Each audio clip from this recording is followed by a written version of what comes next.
तुझ्यासारखी दयाळू बायको ज्याला मिळेल त्याला बायकोला मनवण्याचा त्रास कधीच सहन करावा लागणार नाही. राजेश्वरीजींचं बोलणं ऐकून भोळी प्रिया फक्त त्यांच्याकडे बघत राहिली. थोड्या वेळाने लिव्हिंग एरियात रामजी प्रियाला म्हणत होते की आज तिने राजला खालीच बोलवावे कॉफी आणि नाश्त्यासाठी. प्रिया त्यांचं म्हणणं मान्य करून वर खोलीत गेली. राजला असं वाटतं कामा नये की काल त्याने जे काही बोललं ते ऐकून आपण त्याच्याकडे जास्त लक्ष द्यायला लागलो आहोत. त्याला अस्वस्थ वाटू नये, कारण कुणाचं बदलणं इतकं महत्त्वाचं नसतं जितकं सगळ्यांच्यामध्ये त्याचं सहज राहणं महत्त्वाचं असतं, रामजी म्हणाले आणि सगळ्यांनी मान डोलावली. ऐकता का राज? प्रियाने झोपलेल्या राजला हाक मारली. राज डोळे न उघडताच म्हणाला. उठा ना, आंघोळ करून घ्या, खूप उशीर झाला. किती वाजले? 10:30. कॉफी घेऊन ये. नाही आणू शकत का? राज डोळे उघडत अंग ताणत म्हणाला. बाबांनी सांगितलंय आतापासून तुमची कॉफी आणि नाश्ता खालीच होईल सगळ्यांसोबत. प्रियाचं हे वाक्य ऐकून राज काही क्षण विचारात पडला. काय विचार करता आहात तुम्ही? प्रियाने विचारलं. काही नाही, तू वरच आण. सांग की मी वर मागवलं आहे. खालीच चला ना राज, सगळे तुमची वाट पाहत आहेत. कित्येक वेळेपासून कॉफी आणि नाश्ता न करता बसलेत. मग मी काय नाही म्हणालो का त्यांना? राज थोडासा चिडला आणि पुन्हा डोळे मिटून घेतले. त्याचा हा स्वभाव एकदम बदलणं खूप कठीण होतं. नाराज झालेली प्रिया निघू लागली. तेवढ्यात राजघाईने उठून तिचा हात पकडत म्हणाला. थांब, खालीच जाऊ. हे ऐकून प्रियाच्या ओठांवर हसू आलं. ती राजकडे पाहत म्हणाली, खरंच? त्यावर राजने फक्त आपल्या पापण्या हलक्या मिटवल्या. मी तुमच्यासाठी कपडे काढते पटकन, असं म्हणत प्रिया कपाटातून त्याच्यासाठी कपडे काढायला गेली आणि राज दुसऱ्या बाजूला बेडवर पाय खाली लटकवून बसला आणि म्हणाला. बँडेज लावावे लागले इतके खोल खुणा आहेत का? हे ऐकताच प्रिया लाजली पण काही बोलली नाही. तुझ्या सासूबाई आणि जाऊबाईला या बँडेजचं रहस्य कळलंच ना? हो, पण तुम्हाला कसं कळलं? प्रियाने आश्चर्याने मागे वळून विचारलं. बस, तू आता जे बोललीस ना त्यामुळे आता कन्फर्म झालं, राज जांभई देत म्हणाला. प्रियाने राजचे कपडे पलंगावर ठेवले आणि त्याच्यासमोर जाण्याआधीच तिला त्याच्या पाठीवर काही खुणा दिसल्या. खोल नव्हत्या पण तांबट लाल होत्या, त्याच्या भोळ्या राणीच्या नखांच्या खुणा. या खुणा? सॉरी, मी तुम्हाला नखं मारली. प्रिया लगेचच पलंगावर चढून राजच्या पाठीवर बोटांनी हलकं फिरवत म्हणाली. हे ऐकून राज हसत म्हणाला. असं स्पर्श करत राहिली तर पाठीवर अजून खुणा पडतील. काय? प्रिया तक्षणी उठून त्याच्या समोर आली. तेवढ्यात राजने तिला हलकं वळवलं आणि आपल्या मांडीवर बसून मागूनच तिला मिठीत घेत म्हणाला. स्वतः बँडेज लावून फिरतेस आणि काळजी इथल्या या हलक्या खुणांची करतेस? हलके नाही आहेत, सगळी पाठ लाल लाल दिसते. हो, तर मी हलकं थोडाच आहे की हिरव्या रंगात दिसेल? म्हणजे? प्रियाने भुवया उंचावत विचारलं. काही नाही. बरं हे सांग, सासूबाई काय म्हणत होत्या की इतक्या लवकर का म्हणलीस, बरोबर ना? हो, पण तुम्हाला कसं कळलं? प्रिया आश्चर्याने म्हणाली. ते सोड, तू सांग, तू इतक्या लवकर का म्हणलीस? माझ्यावर रागावून का नाही राहिली? कारण तुम्ही दुःखी होता. मग? मला नाही बरं वाटत. मग काय बरं वाटतं? हे ऐकून प्रिया हलकेच बाजूला सरकली आणि राजच्या मांडीवर बसून त्याचा एक गाल हातात घेत म्हणाली. तुम्हाला आनंदी पाहणं. हे उत्तर ऐकून राज काही बोलण्यासारखाही राहिला नाही. आपल्या भोळ्या राणीच्या निरागस चेहऱ्यात तो हरवून गेला. तिचे शब्द नेहमीप्रमाणे त्याला तिच्या प्रेमात आणखी खोल नेत होती. काल तुम्ही रडत होतात ना, मला अजिबात चांगलं वाटलं नाही. मला पण खूप रडू येत होतं. आणि मी जो तुला रडवतो, तुम्ही थोडे रडवता, तुमचा राग रडवतो, प्रिया अगदी निरागसपणे म्हणाली. त्यावर राज तिच्या कपाळाला आपलं कपाळ टेकवत म्हणाला. माझा राग सहन कसा करतेस माहीत नाही. खूप राग करतो ना मी. हो, आणि पुढेही केला. कधी तर रुसून राहा, रागाव, रडून घे, पण शांत मात्र होऊ नकोस. आणि घर सोडून जाण्याची गोष्ट तर अजिबात करू नकोस, कारण तुझ्याशिवाय राहण्यापेक्षा तुला मनवण्याचा ऑप्शनच मला परवडवू शकतो. समजलीस? काय समजली? हेच की मला नेहमी तुमच्या जवळच राहायचं आहे. Good girl. एक विचारू? विचार. तुम्हाला अजूनही भीती वाटते का की मी तुम्हाला बदलून टाकेल किंवा मीच बदलून जाईल? तू तर मला बदलूनच टाकलं आहेस, आणखी किती बदलणार, आणि तू कधीच बदलू शकत नाहीस याची खात्री मला त्या दिवसापासून आहे ज्या दिवशी तुला पहिल्यांदा भेटलो. पण काही आठवणी मला ते बोलायला भाग पाडत होत्या जे मला बोलायला नको होतं. काही हरकत नाही, मी असं काही करणारच नाही की तुम्हाला कधी दुःख व्हावं, माहिती आहे. राजने प्रियाचा हात वर घेत हलकं चुंबन दिलं. प्रिया हसत म्हणाली, राज ते बोला ना जे काल तुम्ही म्हणालात. काय म्हणालो? तेच जे काल रात्री बोललात. काय आठवत नाही? तेच ना जे तुम्ही मला थांबवण्यासाठी म्हणालात. काय म्हणालो? अहो तेच, आय लव्ह यू. अच्छा, गुड डिसिजन. राज आपली हसू दाबत म्हणाला. प्रिया त्याच्याकडे आश्चर्याने पाहतच राहिली. ती अजून काही विचारणार इतक्यात राजने दाराकडे पाहत म्हटले, वहिनी तुम्ही? प्रियाने दचकून तिकडे पाहिलं आणि उठून उभी राहिली. राज हसत हसत कपडे उचलून बाथरूममध्ये शिरला आणि प्रिया त्याच्या खोटं बोलण्यावर भुवया उंचावून तशीच उभी राहिली. राज हे बरोबर नाही, बोला ना एकदा, काल तर म्हणालात. प्रियाने दाराबाहेरून टकटक करत म्हटलं, एक अट आहे. काय? माझ्यासोबत आंघोळ कर, मग तू जितक्या वेळा सांगशील तितक्या वेळा म्हणेल. आणि मग मी किती बँडेज लावू? असं म्हणत प्रिया शांतपणे तिथून निघून गेली. आणि जेव्हा राजने दार उघडून हे पाहिलं तेव्हा तोही हसू आवरू शकला नाही. राज तयार तर झाला होता, पण काल जे झालं त्यानंतर खाली सगळ्यांसमोर जाण्यासाठी तो थोडा अस्वस्थ होता. मात्र प्रियाचा फोन आल्यानंतर तो खाली गेला आणि जाऊन काही न बोलता शांतपणे बसला. गुड मॉर्निंग, रामजी म्हणाले. राजनेही हलक्या आवाजात गुड मॉर्निंग म्हटलं. त्याच्यानंतर सगळ्यांनी एक एक करून त्याला गुड मॉर्निंग म्हटलं. त्यानेही सगळ्यांना गुड मॉर्निंग असं म्हणत प्रियाला नाश्ता वाढायला सांगितला.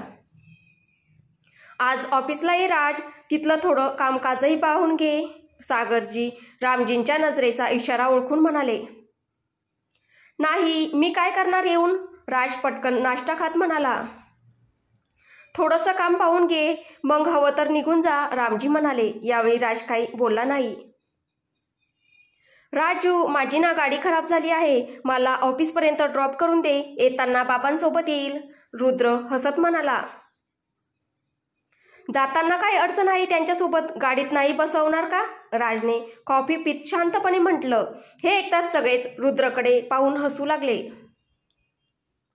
रुद्र राजकडे रागानं बघत राहिला, पण राजला तर काही फरकच पडला नाही. उलट तो आणखी शांतपणे नाश्ता करत त्याला चिडवत होता. प्रिया, तू ना परत माहेरी जा तुझ्या आईबाबांकडे राहायला, आणि जोपर्यंत मन करेल तोपर्यंत राहा, रुद्रने प्रियाला म्हटलं. पण माझं मन नाहीये दादा, आताच तर जाऊन आले, प्रिया म्हणाली. प्रियाचं हे उत्तर ऐकताच रुद्रने नाराजीने तोंड केलं आणि आईकडे पाहिलं. आणि राजच्या चेहऱ्यावर हलकंसं जिंकल्याचं हास्य चमकलं. माझ्याकडे पाहू नकोस, हिच्यासमोर तर मी हरलेच, आणि तू तर काही खेळ खेळणं सोडून दे. जर प्रियासोबत मिळून काही खेळायचंच असेल ना, तर पकडापकडी, लपंडाव, संगीत खुर्ची हे सगळे खेळ. आणि दोरी उडी सुद्धा सासूबाई, मला ती खूप आवडते, प्रिया राजेश्वरीजींना म्हणाली. पाहिलात, राजेश्वरीजी प्रियाचं म्हणणं ऐकून रुद्रकडे पाहत हसले आणि बाकी सगळेही मोठ्याने हसू लागले. बेचारा राज मात्र सगळ्यांसमोर आपली हसू कसं काय आवरत होता हे त्यालाच माहीत. पण प्रिया, रुद्रला तर हे सगळे खेळ येतच नाही, मग कसे खेळणार ते? गीता रुद्रची खिल्ली उडवत म्हणाली. अहो, मग त्यात काय एवढं, आपण त्यांना कच्चा लिंबू करू. प्रियाने इतकं काय म्हटलं, रामजींच्या तोंडातून तर पाणीच बाहेर आलं. सागरजी तर रुद्रचा चेहरा पाहून हसता हसता थांबतच नव्हती, आणि मग प्रीती, गीता सगळेच हसायला लागले. यावेळी तर राजही स्वतःचे हसू आवरू शकला नाही. दादा, हे सगळे हसत का आहेत? प्रियाने विचारलं, कारण एक रुद्रच न हसता बसला होता. रुद्र टेबलावर चेहरा टेकून म्हणाला. इतकी बोळी बेइज्जती तर मी आजपर्यंत सहनच नाही केली. नाश्ता करून हात धुत असलेली प्रीती मागे वळली तर तिच्या मागे राज उभा होता. त्याला असं अचानक मागे पाहून ती घाबरूनच गेली. काय झालं दादा? प्रीतीने विचारलं. परत दिल्लीला कधी जाणार? उद्या. ठीक आहे, मी तुला एअरपोर्टवर सोडायला येतो, असं म्हणत राज तिथून निघून गेला. आणि प्रीतीने कपाळावर हात मारला, कारण स्टेशनवर तर रमण येणार होता. ती लगेच खोलीत धावली आणि दार लावून रमणला फोन लावला. इतक्या लवकर फोन? समोरून रमणने विचारलं. हो, लवकरच करावा लागला, नाहीतर उशीर झाला असता. काय बोलतेस तू? अरे बाबा, हेच की, कारण उद्या आपण भेटू शकत नाही. का? कारण दादांनी सांगितलं की ते मला एअरपोर्टवर सोडायला येणार आहेत. राजजी? हो. आता यांना अचानक काय झालं? रमण थोडा चिडून म्हणाला. यावर प्रीती हसू लागली. मी ते चिंता करत बसलोय आणि तू हसतेस? हो, कारण प्रेमात पडल्यावर तुम्ही हे विसरलात की समोरचा माणूसही कोणाचा तरी भाऊ आहे आणि प्रत्येक भावाचं डोकं असंच चालतं. हो, कळतंय मला, पण मला तुझी भेट घ्यायची आहे प्रीती. पण आता शक्य नाही. आजही नाही? नाही, खरंच नाही. तुम्हाला भेटायचं आहे? आतुर आहे. इतकं प्रेम आहे माझ्यावर? खूप आहे. फक्त जितकं आहे ना तेवढं मी कधी सांगू शकलो नाही. अच्छा, म्हणजे सगळे प्रश्न फोनवरच करशील? भेटणार नाहीस? मलाही भेटायचं आहे तुम्हाला, पण समजतो मी. सॉरी, मी तुला फोर्स नाही करायला पाहिजे. ठीक आहे, कधीतरी भेटू. इथं जवळच माझ्या मैत्रिणीचं घर आहे. तिचे आई बाबा दोघंही जॉब करतात. तिथे याल का तुम्ही? नको, कोणी आलं तर काय विचार करेल. आपण एखाद्या कॅफेत किंवा रेस्टॉरंटमध्ये भेटू. मला काही हरकत नाही, पण कोणी पाहिलं तर? किंवा राजदादांनीच पाहिलं तर? तर काय आहे, मी बोलून घेईल. तसंही बोलायचंच आहे ना. नको, आता नको प्लीज. जेव्हा मी घाबरत नाहीये तेव्हा तू का घाबरतेस? नाही, बस मला वाटतं की दादाचा राग थोडा शांत होऊ दे या गोष्टीवर, मग आपण आरामात बोलू. आणि माझ्या मैत्रिणीच्या घरी कुणी पाहणारही नाही. ठीक आहे, काही झालंच तरी मी बघून घेईन. तसंही मी आजकाल खूप बेचैन राहतो. का? कारण तुझ्याशिवाय राहावंसं वाटत नाहीये. जितका वेळ मनाला समजावू शकलो तितकं समजावलं, पण आता हार मानली आहे तर हे मन मला कसल्याच प्रकारे जिंकू देत नाही. अच्छा, आणि जर मी खरंच माझ्या त्या मित्रासोबत असते किंवा त्याच्यासोबत मूव्ह ऑन केलं असतं तर तुम्ही काय केलं असतं? प्रीतीने त्याला छळण्याच्या इराद्याने सांगितलं. तर मग मी दिल्लीला आलो असतो आणि तुला सांगितलं असतं की मी कधी बोललो नाही तरी मी तुझ्यावर किती प्रेम करतो. विनवण्या केल्या असत्या, शपथाप्रतिज्ञा केल्या असत्या, पण तरी तू नाही मानलीस तर मग तुला कधी त्रास दिला नसता. कारण ज्यांना आपण मनापासून आवडतो त्यांना त्रास देत नाही. हो, आणि ही गोष्ट मी तुमच्याकडूनच खूप चांगली शिकली आहे. पण सॉरी, मी तुम्हाला आधी फार त्रास दिला, फार दुखावलं. एका अटीवर माफ करीन. कसली अट? साडी नेसून येशील? मला तुला साडीत पाहायची खूप इच्छा होते. ठीक आहे, मैत्रिणीच्या घरी जाऊन नेसते. हो, पण ते घर सुरक्षित आहे ना? म्हणजे तू आपली नीट काळजी घे जोपर्यंत मी येत नाही.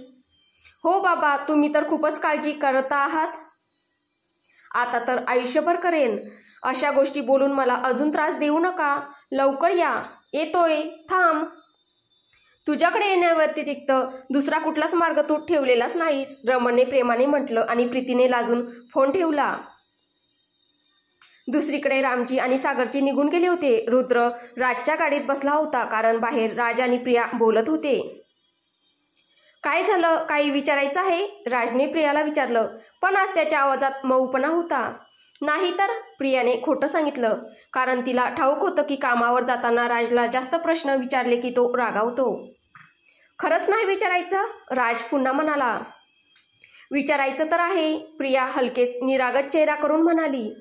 काय विचारायचं आहे? हेच की कधी याल? जाईन तर परत येईन ना. तेच रात्रीचे 12 वाजतील. ठीक आहे, प्रिया निराश होऊन म्हणाली. चेहरा का उतरला? राजच्या या प्रश्नावर प्रिया काही बोलली नाही. लवकर येऊ? राजने विचारलं. त्यावर प्रियाने घाबरतच हो मध्ये मान हलवली. का? माझ्याशिवाय मन लागत नाही? नाही. तर मग चल ना ऑफिस. बाबांचं ऑफिस सुद्धा बघून घे आणि नंतर हॉटेलला जाऊ. मग दोघं मिळून घरी येऊ. नाही, खूप काम आहे. नाहीतर गीताताईला एकटीलाच करावं लागेल, प्रियाने सांगितलं. तर राजच्या चेहऱ्यावर हसू आलं. त्याने प्रियाच्या डोक्यावरून हात फिरवत म्हटलं, लवकर येण्याचा प्रयत्न करीन. खरंच? तो हसत बोलताना पाहून प्रिया चौकडे उजळून म्हणाली. खोटं वाटतंय? नाही, प्रियाने कान पकडत म्हटलं. नको करू. राजने तिचे हात तिच्या कानांपासून खाली करत सांगितलं. का? आधी तर चूक झाली की असंच सॉरी म्हणायची ना? आधी पण नाही आवडायचं, फक्त सांगता येत नव्हतं. राजच्या या बोलण्यावर प्रिया हसली आणि राजही हलकसं हसून गाडीत बसला. तो मिररमधून आपल्या भोळ्या राणीला पाहत राहिला आणि रुद्र त्याला पाहून हसत राहिला. आणि मग अचानक त्याने राजच्या गळ्यात आपला हात टाकला आणि त्याने अचानक तसं केल्याने राज थोडा चकित झाला. तसंही त्याचा भाऊ मस्तीच्या मूडमध्ये होता आता. हे काय चाललंय? कुठे काय चाललंय? असं माझ्याजवळ चिटकून का बसलात तुम्ही? राजने रुद्रला विचारलं. किती खोटारडा आहेस तू राजू. मी तर फक्त डोकं तुझ्या खांद्यावर ठेवलंय. हो, अगदी असा जवळ येऊन बसलो असतो तर तू म्हणू शकला असतास की मी चिकटतोय. असं म्हणत रुद्र अगदी राजच्या लगेच शेजारी येऊन बसला. गीता वहिनी नाहीये मी, लांब व्हा जरा, राज चिडून म्हणाला. पण त्या चिडण्यात राग नव्हता. हो, तर मीही प्रिया नाहीये म्हणूनच तर तू मला चिकटू देत नाहीयेस, रुद्रने आपली बत्तीसी दाखवत म्हटलं. हे सगळे प्रकार करण्यासाठी तुम्ही गाडीत बसला आहात का, राजने रुद्रला घुरत विचारलं. नाही, तुला सॉरी म्हणायला, रुद्र प्रेमाने म्हणाला. नको कोणताही सॉरी, असं बोलून राजने आपलं तोंड वळवून घेतलं. सॉरी ना राजू, राग आला म्हणून हात उठला माझ्या भावा, नाहीतर मी तुझ्यावर हात उचलला असं कधी झालंय? तर मी काही बोलतोय का? मी केव्हा म्हटलं तुम्हाला की माझी माफी मागा, राजने रुद्रकडे न पाहताच म्हटलं.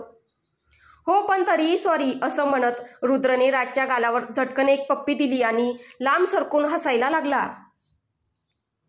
राज स्वतःच्या गालावर हात ठेवून त्याच्याकडे थक्क नजरेने पाहू लागला. असं पाहू नको राजू, हे चापटच्या बदल्यात प्रेम आहे आणि तुझ्या बायकोने मला कच्चा लिंबू बनवलंय ना, त्याचाही बदला, असं म्हणत रुद्र हसू लागला. बदतमीज झाले आहात तुम्ही, वागणे सुधारून घ्या तुमचं. नाही सुधारलं तर काय करशील? गाडीतून उतरवेन, मग ऑटोने जा. मग तू स्वतः चालत जाशील, पण मला कधीच पाठवणार नाहीस हे मला ठाऊक आहे. तू खूप समजूतदार आहेस. जर मी कधी नसणार तरी मी ना 2-4 ठुसे ठोकतो तुम्हाला. डमरूसारखं तोंड करून जाशाल मग वहिनींकडे. तोंडाला येईल ते बडबडू नका आणि आता अगदी शांत बसा, राज रागात म्हणाला. पण रुद्र हसू लागला. त्याला माहीत होतं की त्याचा भाऊ काळजीपोटीच हे बोलतो आहे. तर दुसरीकडे रमण त्या घराच्या बाल्कनीत होता जे प्रीतीच्या मैत्रिणीचं होतं आणि प्रीती अगदी त्याच्या समोर उभी होती. प्रीतीची मैत्रीण मेन गेट बंद करून तिच्या खोलीत गेली होती. आता प्रीती रमणच्या समोर होती, पण थोडी लांब, भिंतीला पाठ टेकून उभी. रेड वाईन रंगाची साडी, सुंदर हेअरस्टाईल, मेकअप, खूपच सुंदर दिसत होती. त्यात ती लाजतही होती, म्हणून त्याच्याकडे पाहू शकत नव्हती. फक्त खाली आपल्या पायाच्या बोटांना कधी वर कधी खाली करत होती ती. मला माहिती नव्हतं की तुझ्या मैत्रिणीच्या घरच्या जमिनीकडे बघणं तुला माझ्यापेक्षा जास्त आवडतं, रमण हसत म्हणाला. तर प्रीतीनेही लाजून हसत ओठ चावले आणि मग रमणकडे पाहिलं. रमणने काही न बोलता फक्त बोटांनी इशारा करून सांगितलं की ती किती सुंदर दिसत आहे. मला त्या दिवसाची आठवण झाली ज्या दिवशी तू पूर्णपणे माझ्या मनात उतरलीस. प्रिया आणि राजींचा साखरपुडा होता आणि त्या दिवशी तू साडीच घातली होतीस. वारंवार माझ्यासमोरून खाली मान घालून स्मित करत जायचीस आणि या धडधडणाऱ्या हृदयाला अजून जलद धडधडायला लावून जायचीस. तूही बघायचीस ना मला, रमण तिथे समोरच्या झोक्यावर बसत म्हणाला. तुम्ही मला पाहायचात म्हणूनच तर तुम्हाला कळलं की मी तुम्हाला बघायची, प्रीती तिथेच पडलेल्या खुर्चीवर बसत म्हणाली. हो पाहायचो, पण चोरून चोरून. तुझं घरच्या कामात मदत करणं, मैत्रिणींशी हसणं, मेहंदी फंक्शनमध्ये मुद्दाम माझ्यासमोर येऊन मैत्रिणींना मेहंदी दाखवणं, जणू मी पाहावं म्हणून. हे सगळं मला खूप आवडायचं. रमणने हे बोलताच प्रीती लाजून स्वतःचा चेहरा हाताने झाकून बसली. म्हणजे प्रेम तुम्हाला आधीपासूनच होतं, पण मुद्दाम मला त्रास देत होता ना तुम्ही? तुला नाही त्रास देत होतो मी, स्वतःच तडपडत होतो. विचार कर कसं असेल माझं मन जेव्हा तू तुझं प्रेम माझ्यासमोर कबूल करायचीस, माझ्या मिठीत यायचीस आणि मी हवं असूनही तुला हे सांगू शकत नव्हतो की मीही तुला किती प्रेम करतो. मग सांगायचं ना तुम्ही, प्रीती हलक्या आवाजात म्हणाली. कारण तुला माहीत होतं प्रीती, माझी अडचण काय होती ते. मी किती रडायची तुमच्यासाठी माहिती आहे, पण तुम्ही तर दगडासारखे बनून राहायचे. मला माहिती आहे तुमच्या प्रेमात मी खूप चुका केल्या, तुम्हाला दुखावलं, प्रिया वहिनींचा अपमान केला, पण विश्वास ठेवा हे सगळं मी फक्त तुम्हाला गमावण्याच्या भीतीतून केलं, नाहीतर मी अशी नाही आहे रमण. असं म्हणताना प्रीतीच्या डोळ्यात पाणी दाटलं. मी तुला रडवायला इथे आलो नाही प्रीती, ये इथे माझ्याजवळ बस, रमणने तिला जवळ येऊन बसायला सांगितलं. तर प्रीती त्याच्यापासून थोडंसं अंतर ठेवून त्याच्याजवळ येऊन बसली. खूप सुंदर, खूप गोड दिसतेस तू. मला तर असं वाटतंय जणू लग्नानंतर आपण तुझ्या मैत्रिणीच्या घरी फिरायला आलो आहोत, रमण म्हणाला आणि प्रीती खाली मान घालून हसू लागली. हे पाहून रमणने आपला हात प्रीतीच्या हातावर हलकासा ठेवला, जो झोक्यावर ठेवलेला होता. रमणच्या हाताचा स्पर्श लागताच प्रीतीने नकळत घसा साफ केला. डोळे काही क्षण मिटले आणि श्वास जणू थोडा वेळ मनातच कैद करून घेतला. मी असं नाही म्हणत की तू लग्नानंतर रोज साडीच नेस, पण जेव्हा माझं मन होईल तेव्हा माझ्यासाठी साडी नेसशील ना? मला तू साडीत खूप सुंदर दिसतेस आणि खरं सांगू, तुला साडीत पाहिलं की तुझ्यावर हद्दपार प्रेम येतं मला. हे ऐकून प्रीतीने हळूच वर पाहिलं आणि म्हणाली, तुम्ही सांगाल तर रोज नेसेल, फक्त माझ्यावर असंच प्रेम करत राहावं. मी फक्त यासाठी तर तडपडले आहे. हे ऐकून रमण हसला आणि प्रीतीच्या हातावरचा आपला दाब थोडा अधिक वाढवला. पण जर कोणी नाही मानलं तर? प्रीतीने त्याला चिडवत विचारलं. मानतील, रमण म्हणाला. नाही मानलं तर? अगं सांगितलं ना मानतील, अशी का बोलतेस? रमण थोडा चिडून म्हणाला. त्याला असं चिडताना पाहून प्रीती हसू लागली आणि म्हणाली, अच्छा, पण तुम्हाला कुठली मुलगी का आवडली नाही ज्या मुली सुचवल्या होत्या तुमच्या मम्मी पप्पांनी? मी कोणालाच पाहिलं नाही. का? प्रीती आपल्या जागेवरून उठत म्हणाली. जेव्हा आठवणीतून हृदयापर्यंत फक्त तूच भरलेली होतीस तेव्हा दुसरी कुणी मला कशी काय भावणार? रमणही उठत म्हणाला. अच्छा, आणि जर मीच नाही मानले असते तर? असं का बोलतेस? खुश आहे ना मी, तसंच राहू दे ना. बायका चांगल्या ओळखतात की नवऱ्याला कुठल्या गोष्टीने त्रास होईल. रमण हसत म्हणाला. मी तुमची बायको आहे? प्रीतीही हसतच म्हणाली. हो, अजून लग्नच झालं नाही आपलं. होईल. मग मी कशी तुमची बायको झाले? चिडवतेस मला? नाही तर अजिबात नाही, प्रीती हसत म्हणाली. ती हसत असल्याचं पाहून रमण तिच्या थोडा जवळ आला आणि प्रीतीचा हसण्याचा आवाज एकदम शांत झाला. दोघंही फक्त एकमेकांकडे पाहत उभे राहिले. एक गोष्ट सांगायची होती, सांगू? हो, बोला ना. रागावणार नाहीस ना तू? तुम्ही बोला तरी. एकदा तुला मिठी मारू का? रमणने अलगद विचारलं. तर प्रीतीने साडीचा पदर हातात घट्ट पकडला. जर तू नकार दिलास तर मी हट्ट करणार नाही. जे काही उत्तर आहे निर्धास्तपणे सांग. मी काही बोलली नाही, पण नकारही दिला नाही, प्रीतीने खाली मान करून म्हटलं. रमणला त्याचं उत्तर मिळालं.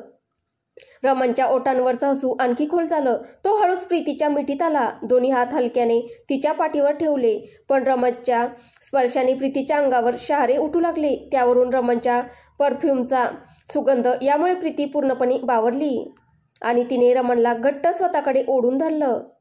प्रीतीच्या अशा मिठीमुळे रमणचं मनही बेबन झालं होतं. तरी त्याने स्वतःवर ताबा ठेवला आणि थोडं दूर व्हायला गेला, पण प्रीतीने त्याला जाऊ दिलं नाही. उलट त्याला अजून घट्ट आपल्या बाहुपाशात आवळून घेतलं. थोडा वेळ ना रमण, प्लीज, प्रीती विनवणीच्या स्वरात म्हणाली. तुझी मैत्रीण आली तर बरं दिसणार नाही, रमण तिला समजावत म्हणाला. हे ऐकताच प्रीतीने त्याचा हात पकडला आणि त्याला सरळ एका खोलीत घेऊन गेली. काय करतेस प्रीती?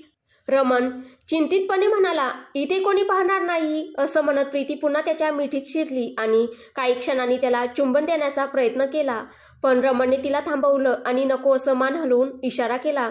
हे पाहून प्रीतीला स्वतःचीच लाज वाटली. ती पटकन काही पावलं मागे सरकली. सॉरी, प्रीती हलक्या आवाजात म्हणाली. रागावलीस का? रमणने तिची हनवटी वरती करत विचारलं. नाही, प्रीती फुटफुटली. तुला वाटतं मला इच्छा नाहीये? तुला इतक्या जवळ घेऊन तुझे ओठ चोखण्याची इच्छा नाही असं नाही, पण तू घरातून बाहेर पडताना ज्या विश्वासावर आली आहेस तो मी तुटू देऊ शकत नाही. मीही एका बहिणीचा भाऊ आहे. मला माझी मर्यादा माहीत आहे आणि आता जे झालं त्यात तुझी चूक नव्हती. असं होतं जेव्हा आपल्यासमोरच ती व्यक्ती असते ज्याला आपण जीवापाड आवडतो. पण आपण संयम ठेवू, कारण लग्नानंतरची वेळ आली की मी संयम ठेवणार नाही. रमणने हे म्हटल्यावर प्रीती लाल झाली आणि हसली आणि पुन्हा त्याच्या मिठीत शिरली. तर आता पुढे काय होईल हे आपल्याला पुढच्या भागात पाहायला भेटेल. तुम्हाला ही कथा कशी वाटते आहे कमेंटद्वारे नक्की कळवा. कथा आवडत असेल तर व्हिडिओला लाईक करा, शेअर करा. कथेचे पुढील भाग ऐकण्यासाठी आपल्या चॅनलला सबस्क्राईब करा. धन्यवाद.